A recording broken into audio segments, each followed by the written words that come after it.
in any language. And then the next verse, the mood changes. It goes, Bhutatma paramatma cha muktanam paramagatihi avyaya purusha sakshi kshetragyo kshara eva cha. Bhutatma means Lord Krishna is supremely pure. Now we're talking about his wonderful qualities, his personal qualities. Bhutatma. Bhuta means pure, spiritually pure, and purifying. Krishna says in Bhagavad Gita that, or actually Arjuna says to Krishna, that you are the supreme purifier. Anyone who comes in touch with Lord Krishna becomes pure. Because his influence is purifying automatically. So if we chant his holy name, if we worship him, if we offer things to him, all those things that are in relationship with him become pure, become purified, because he is the purifier. Bhutatma. There are two kinds of supreme purity. That by which one can purify oneself, and by which one can purify others. So the Lord and also his great devotees have both of these qualities.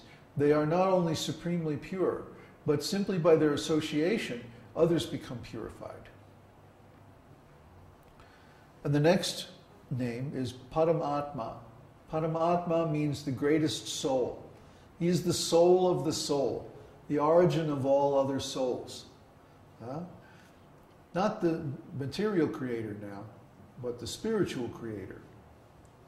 He emanates all the other living entities, as is stated in the Shvetashvatara Upanishad. Nityo nityanam, chaitanash chaitananam. Out of all eternals, he is the chief eternal. And out of all conscious beings, he's the chief conscious being. And muktanam paramagatihi. He is the destination or the objective of all the liberated souls. Muktanam. Of the muktis, or the liberated souls, you'll find them always in association with the Lord. You'll never find a liberated soul just drifting around somewhere alone. No, they're always in relationship with the Lord. This is really the message of Srimad Bhagavatam in a nutshell. Srimad Bhagavatam gives us a portrait of many, many liberated souls. And the characteristic that all of these liberated souls share in common is that they're in an ecstatic service relationship with the Lord. From the very beginning, the sages of Naimisharanya and Shukadev Goswami and all of the different devotees that are portrayed, and there's hundreds of them portrayed in Srimad Bhagavatam. And the one thing they have in common is they're all in relationships with the Lord.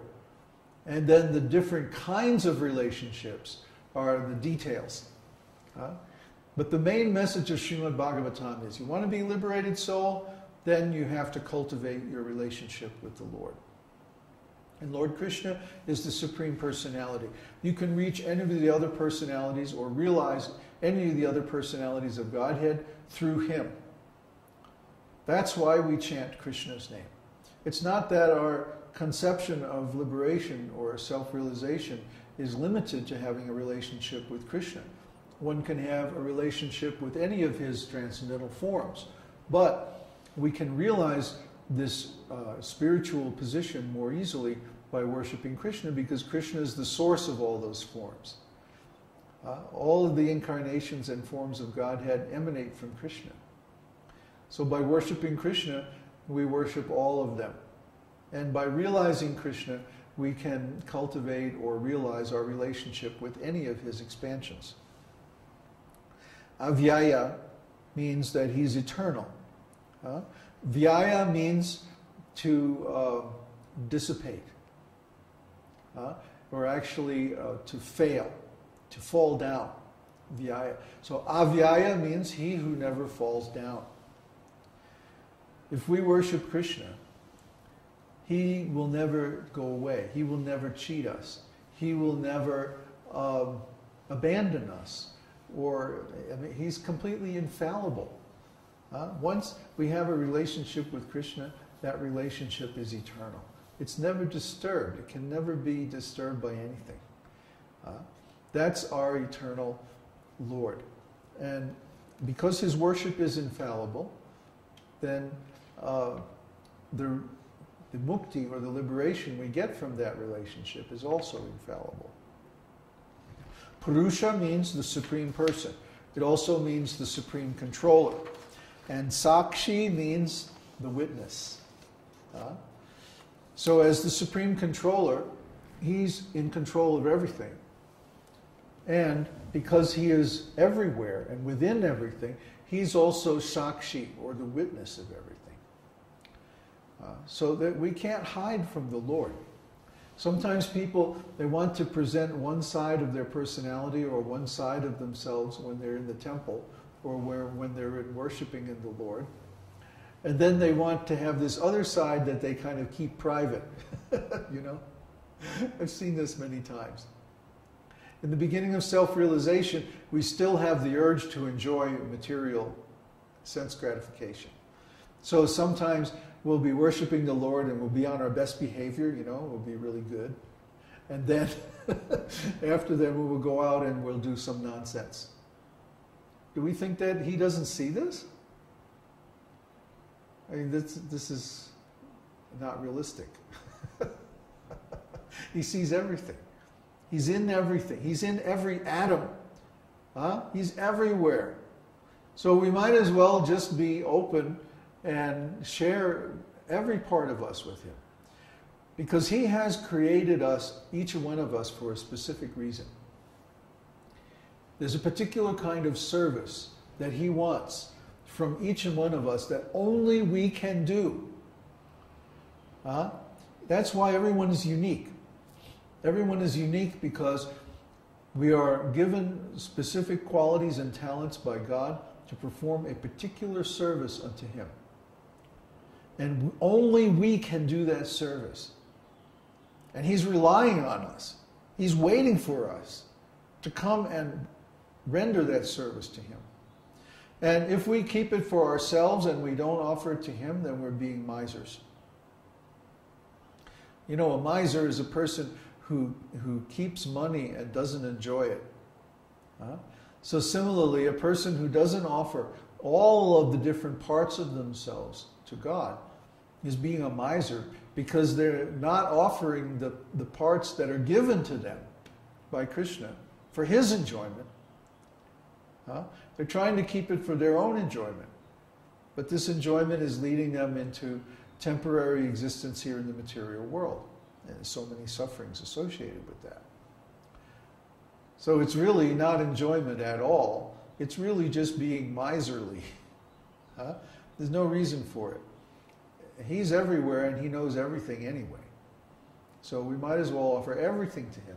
Even those parts that we think are not enjoyable by him. Well, why did he give us those qualities? Why did he make us like that? Because he wanted to enjoy those qualities. So anyway, kshetragyo means that he knows everything. He's everywhere. He sees everything. And akshara. Akshara evacha. Eva is like an emphasis, like especially, or even so.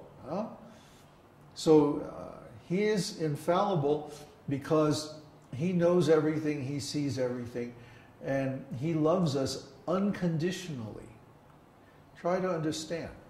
He loves us eternally. Our relationship with him has no beginning or end. It's eternal in the spiritual world and in the material world. So wherever we are, in whatever condition we are, no matter who we are or what we are, we have a relationship with the Lord.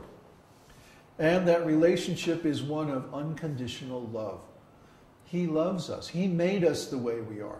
There's nothing wrong with any of us.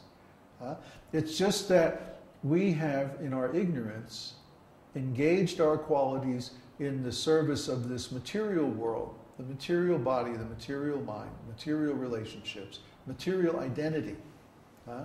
So this is our failure. He is infallible. He always remains steady in his spiritual love for us. But we're the ones who go away from him. Okay? There's that old Christian story of walking along the beach with the Lord and leaving footprints in the sand and all that.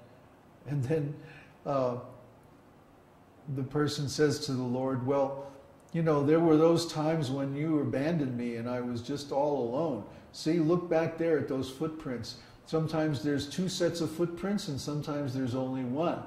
And he says, yes, that's when I was carrying you.